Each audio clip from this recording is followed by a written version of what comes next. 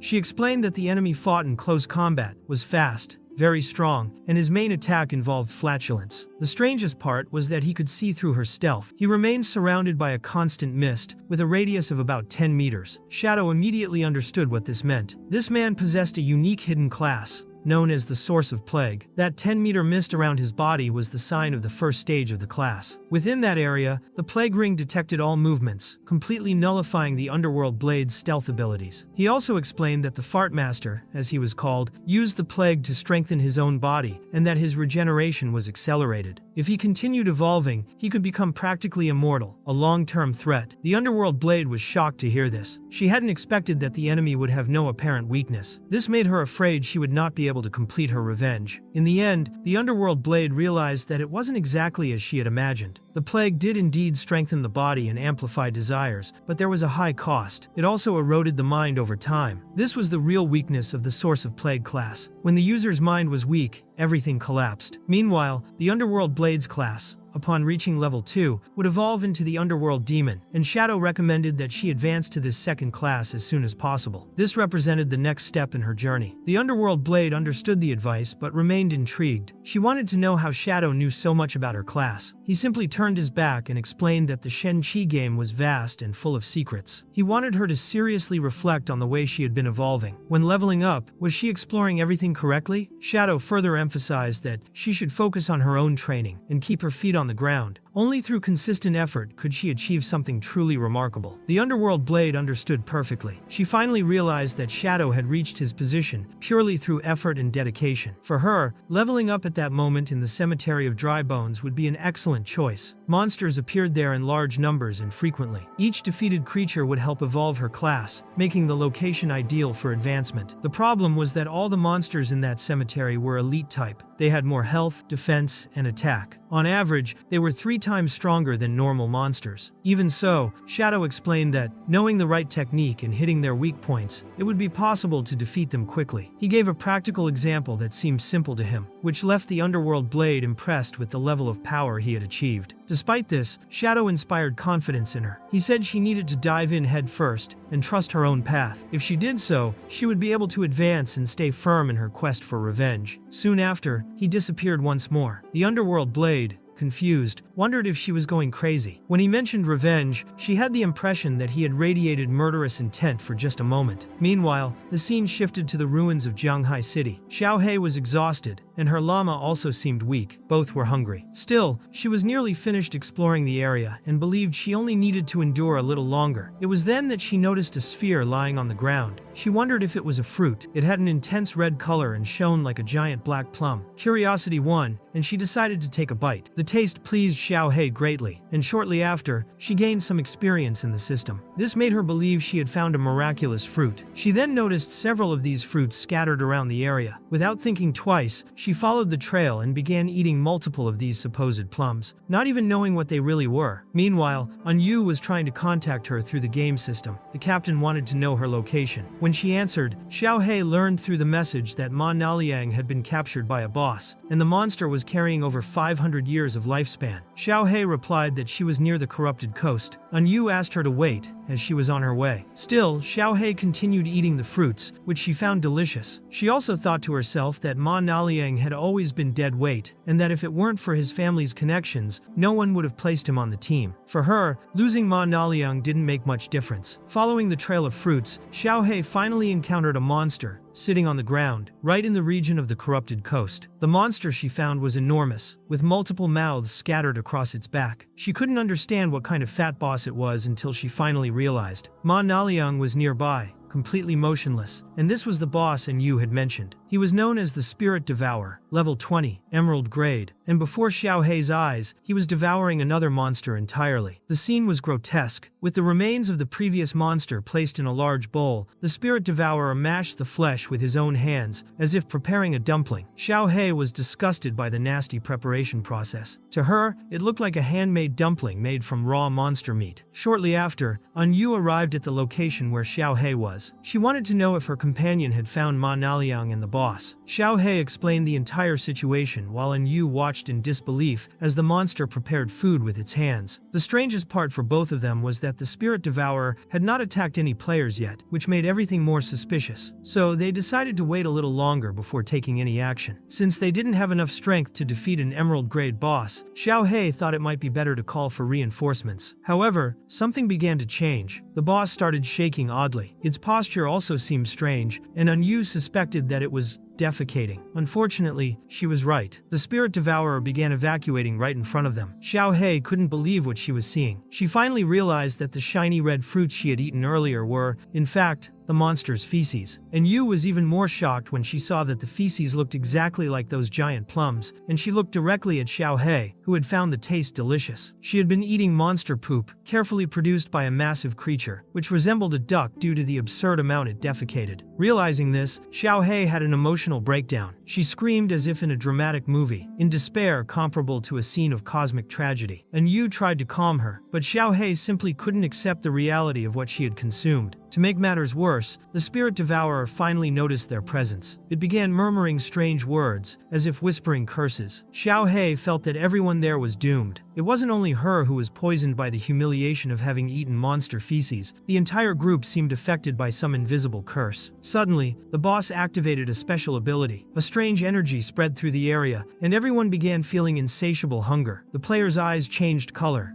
turning completely red. Xiaohei was confused, trying to understand what had happened to her companions. Without warning, everyone ran toward the monster's bowl and began eating the dumplings made from rotten flesh. Ma Naliang, already visibly affected, ate like a condemned man, and Yu and Wang Meng also started gorging themselves. The three behaved as if they had lost all control. Xiaohei was frightened by this. She couldn't understand why she was immune to the ability's effects and questioned it constantly. Soon after, the spirit devourer grabbed Ma Naliang and swallowed him whole. At that moment, Xiaohei understood the pattern. The monster only ate the fattest ones. If someone ate too much, they became food for it. Desperate, she knew she needed to call for help, but the problem was severe. This was the strongest team they had. With no other choice, Xiaohei decided to send a message requesting help from Shadow. He wanted to understand what had happened. Xiaohei quickly explained that they had encountered an emerald-grade boss, and that Wang Meng and Anyu were about to be devoured by the monster. Shadow found it interesting that this particular boss belonged to the lineage he had been searching for. For him, Xiaohei always seemed to bring luck. Without wasting any time, he asked for her exact location, as he was already on his way to help her at that very moment. Apart from the magic leaning tower, Shadow had already collected the keys to the other 3 platinum-level hideouts in the magical city. Defeating that lineage boss would be the ideal step before continuing his journey. Additionally, the Princess of Despair was about to complete her evolution, making it even more urgent to eliminate the Spirit Devourer right then. The scene shifted to Shadow already beside Xiaohei. He wanted to know where the boss was, and Xiaohei pointed in the right direction. She also explained that Anyu and Wang Meng had been swallowed alive, and based on what had already happened, she believed the boss was about to defecate again. Immediately afterward, the Spirit Devourer expelled Ma Naliang in the form of a giant plum. Xiaohei was completely shocked. Not only had the monster eaten her companion, but it had also transformed him into something resembling a bizarre fruit. From that moment, she assumed that Anyu would also be expelled in a similar manner. The explanation behind this was even more disturbing. The Spirit Devourer was a servant of the ancient god of gluttony, a being that devoured any living creature with lifetime. He could emit the whispers of the ancient god, which directly affected players, putting them into a state of gluttony. The more they ate,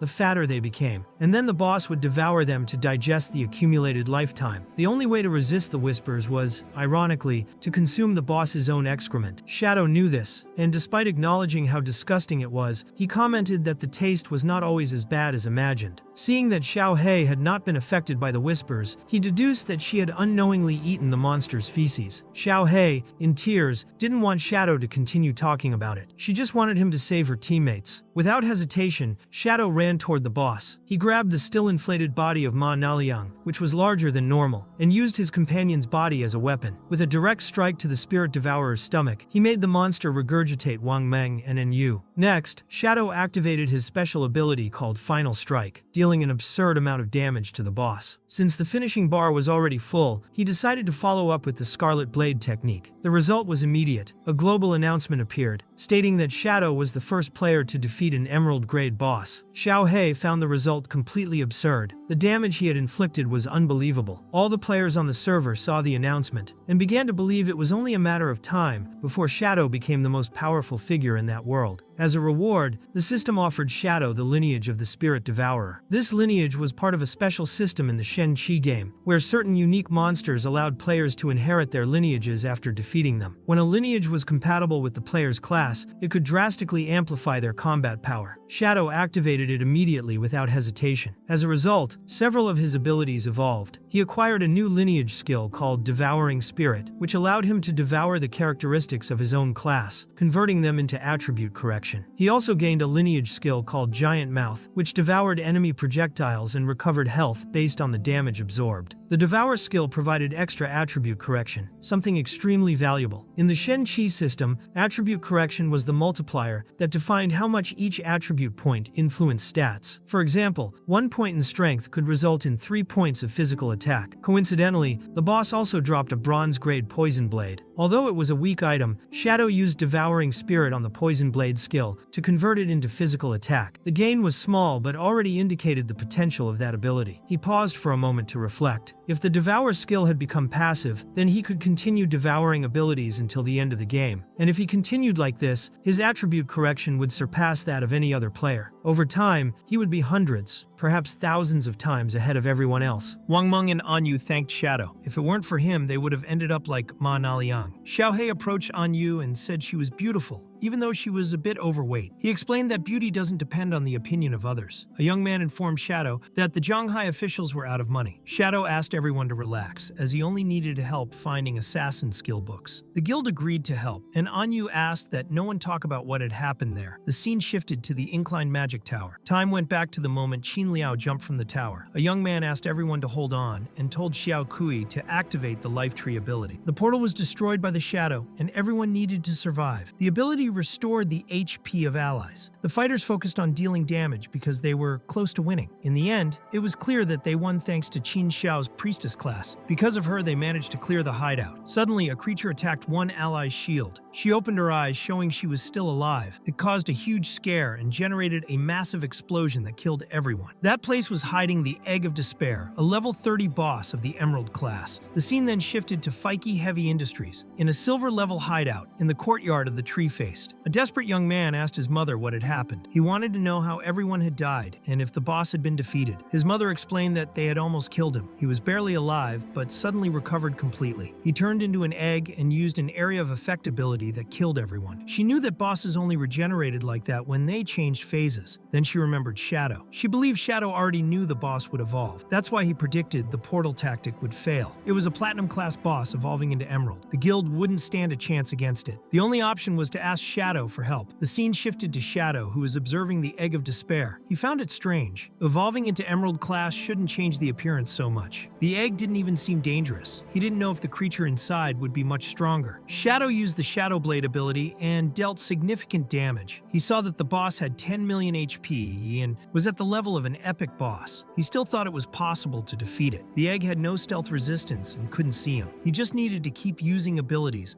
until he gathered enough energy for the final blow. Next, he used the Scarlet Blade. The egg began to crack. Shadow continued attacking non-stop, believing it was only a matter of time before destroying everything. Suddenly, the egg opened. Inside was a woman named the Princess of Despair. Shadow was surprised by her appearance. He began to consider that the legend of the princess cursed by the White Dragon might be real. The princess had only 10 hit points. Defeating her would be enough to win against the boss. At that moment, a cursed white dragon appeared. It was the feared Ates, a level 100 dragon. It was a mythical class boss. Shadow was surprised by Ates' presence there. He didn't understand why such a powerful boss would appear in that place. He began to believe that perhaps the legend of the White Dragon cursing the princess was true. In the end, it all seemed like a hidden boss. Suddenly, the Princess of Despair began to levitate and quickly woke up. She embraced the dragon Ates, and the two began to merge into a single being. Shadow had no idea what was happening before his eyes. The system informed him that he had prevented the resurrection of the ancient sea god, known as Kethos, and therefore obtained the cursed heart. This heart was a curse that froze time and kept beating until the day its master returned. The item description said it could be used to become a servant of Kethos, draining the life of others until the god returned. However, if it were destroyed, time would resume flowing normally, and he would gain a mythical class item. Shadow was undecided about whether to use or destroy the heart. Using it could grant him a powerful ability, but everything indicated it was a curse or some type of parasite. He believed Kethos could devour him and didn't want to risk it. He decided to destroy the item immediately. A very bright light appeared. Shadow tried to understand what had just happened. He thought he had been teleported, but something was wrong. He was still in the inclined magic tower. He realized something had changed in his body.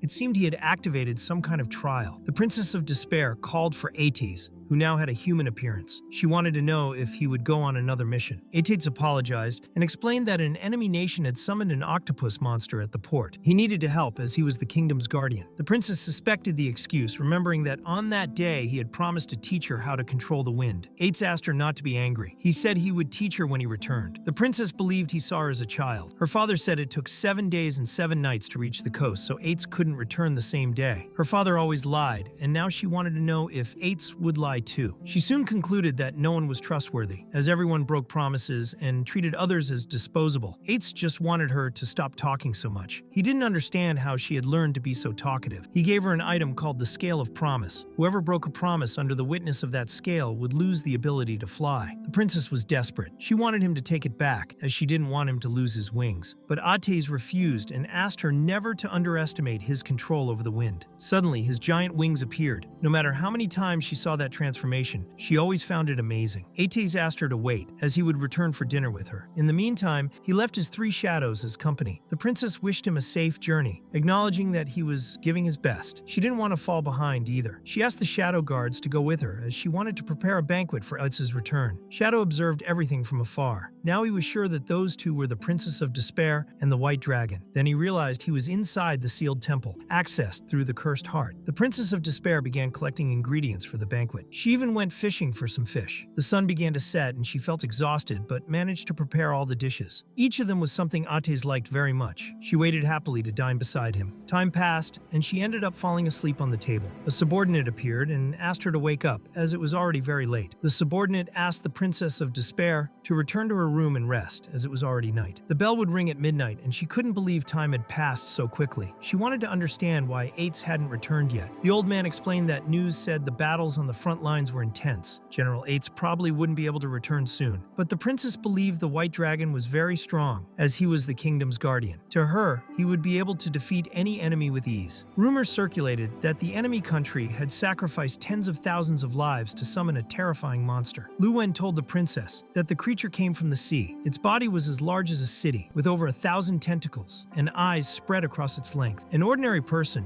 would go insane just by looking at it. If true, Ates would have a lot of work. Even so, the princess still believed he would win easily. The scale began to crack in her hand. She was worried because if Ates didn't return before the midnight bell, he would lose his wings. She asked Lu Wen to take her to her father, as he was a dragon knight and would probably know how to undo the Scale of Promise's spell. Desperate, she dragged the old man with her, almost breaking his already frail spine. She apologized for the rush and explained that if Ates lost his wings in battle, it would be the end of everything. Suddenly, Ates appeared and wanted to know why she was running like that. The princess couldn't believe she saw him right in front of her. She was very happy to know he was fine. She immediately hugged him. Ates reminded her that they had made a promise. She explained that she had learned about the critical situation on the front lines and began imagining the worst. Lu Wen also wanted to know how things were on the battlefield. Ates replied that it had been complicated, but he resolved the situation. Now, it was only necessary to clean up the remains, and the army could handle itself. Lu Wen said that was expected of a true royal guardian. Ates was starving and thought the dishes prepared by the princess looked amazing, but she was angry because everything had already cooled. Ates didn't mind. He ate everything and found it delicious. The princess asked him to eat slowly so he wouldn't choke. The next morning, he would start teaching her about wind control. The princess began yawning. Ates noticed she was sleepy. She explained she was tired after spending the whole day preparing the banquet, so he suggested leaving the training for the next day. Even so, she wanted to know what it felt like to control the wind. She asked Ates to return to his original form and take her into the sky so she could experience it firsthand. The problem was that Ates had been forbidden by the king from taking her flying, as it was dangerous. In the end, she began blaming Ates for returning so late. She said she had prepared delicious food for him and called him a heartless traitor, but Ates just wanted her to stop. He asked that this time she not tell the king so he wouldn't get a lecture. Then Ates transformed into the White Dragon, leaving the princess very surprised. He was gigantic and asked her to be careful. The girl quickly climbed onto his head and Ates asked her to hold on tight. Then he began to fly. Ates started flying and the subordinates only watched the scene, not fully understanding what was happening. The Princess of Despair was very happy to see the world as Ates did. He also thought everything was beautiful, but the princess disagreed. For her, beautiful wasn't enough. She declared that it was all too magnificent. While flying over the city, the princess asked if Ates would protect that place forever. He seemed a bit reluctant, but assured her he would always be there to defend the kingdom. The Princess of Despair felt happy about this and was grateful for his presence. In the end, the scene shifted to the princess's room, where she slept deeply. Ates silently silently bid her farewell. The king saw that the guardian was badly injured and wanted to know if the monster had been that difficult to face. Ates replied that it was fine, he just needed time to recover. He said he had already burned the monster with his dragon flame. The king believed that the Yellowing Empire was performing some dark ritual and that this creature was the result. He thought something big was about to happen, and that a calamity could sweep across the entire continent. Therefore, everyone needed to be prepared. Even those of the dragon race, like Ates, could not let their guard down. Ates listened carefully to His Majesty's words. The scene then changed. He was without armor, coughing heavily and spitting blood. His injuries were severe, and something seemed to have taken root inside his body. If you enjoyed the video, don't forget to subscribe to the channel and leave a like. It really helps us keep the channel going and bring more content for you. Thank you so much, and see you next time.